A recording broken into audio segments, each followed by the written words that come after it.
I be perfectly honest with you, and I mean this in the most humble way possible. I am filthy rich.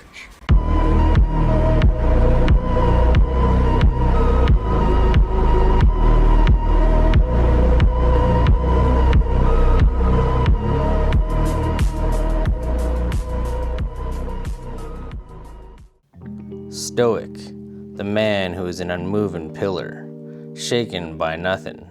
The giga-chad who pumps iron, charms all the ladies, and slays dragons while riding a Pegasus. There are many caricatures and strawmans that define Stoicism incorrectly. Sometimes this misinterpretation is done in a positive light, but it is nonetheless a perversion of what the ancient Stoics were talking about. In other cases, some critique Stoicism and do so with greater accuracy and understanding for the philosophy. But are they seeing the full picture? There's a lot to unravel about Broicism and the perception of the emotionless hero, so let's get into it. The most damaging misinterpretation of Stoicism is thinking that you must be uncaring and a zealous automaton with every breathing moment of every day. This is the plight of Broicism. Stoicism, in this form, is used more like a tool than an actual philosophy.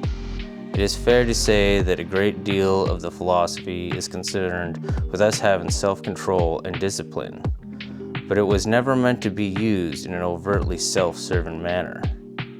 Broicism, Stoicism for the bros, seems to take Stoicism as some tool for dampening personal emotions for the sake of personal gain.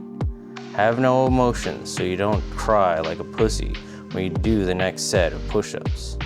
Have no emotion when you make a bunch of money at the expense of other people's misfortunes. Have no emotions so your enemies, or worse, women, can't take advantage of you.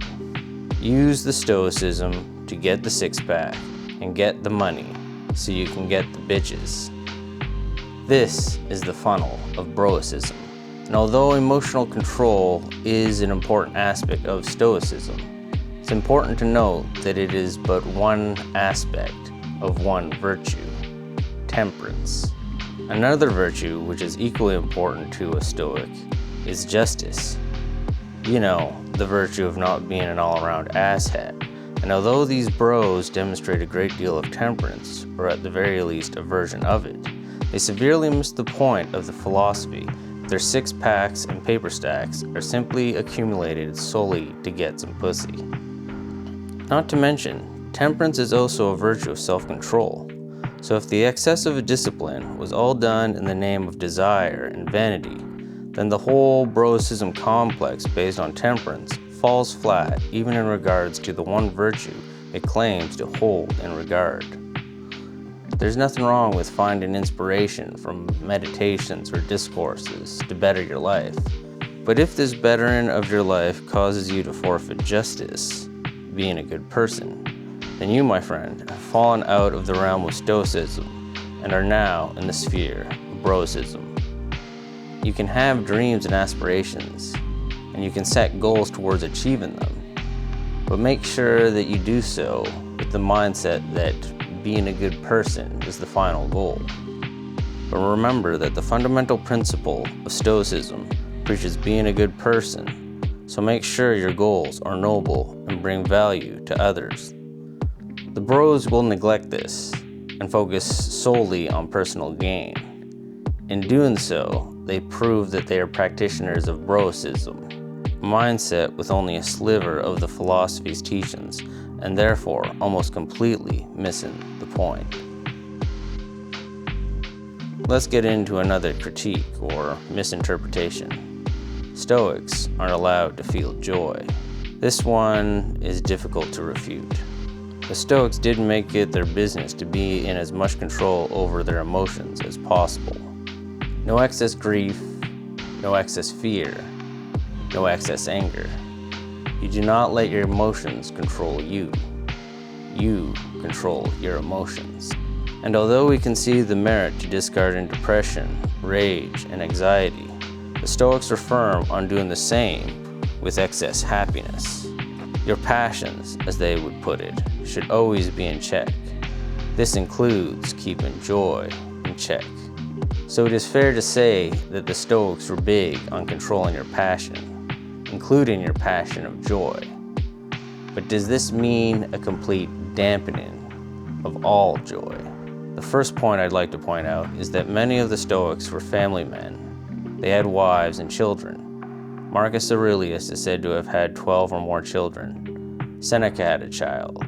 And even Cato, the man known for a wooden plank personality and everyday wet blank to having any fun, had 2 children of his own. Not to mention his daughter, Portia, one of the few well-known ancient female Stoics, also had children. So with all these Stoics having children with their significant others, making babies, if you will, are somehow not having any kind of happiness at all?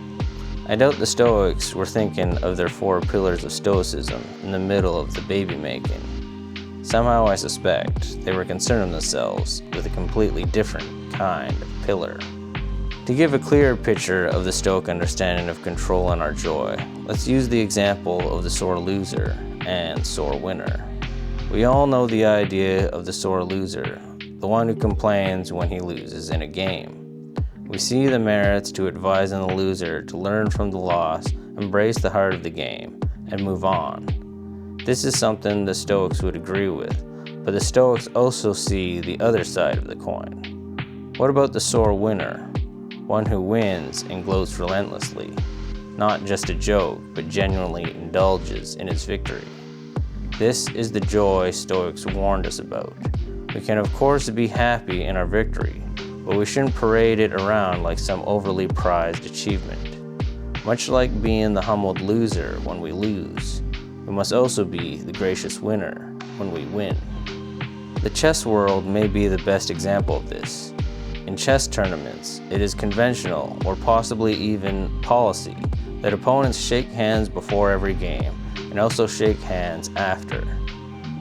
During the game, the player winning never gloats, and the player losing never pouts. With the exception of a few groans and grunts from the one currently losing.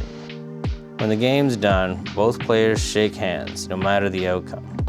This is the type of temperance the Stoics envisioned. The winner can still be happy in acknowledgement of his victory, but he does so without the need to brag, boast, or gloat in the face of his opponent. You can experience joy, but you do so gracefully. And if you like that video, then you can always check out my book that talks about those issues and many more to help you through some of the hard times in your life. It's got a title so edgy, I'm not even sure if I can say it on YouTube. So check it out in the description. And as always, stay tuned for more videos to help you through those hard times, as well as liking, commenting, and subscribing for all that other fun stuff with the algorithm, you know? Yeah, like, subscribe, write a little comment about how I'm silly or whatever. Do it. Do it now. Yeah, there you go. Wasn't so hard to do, right?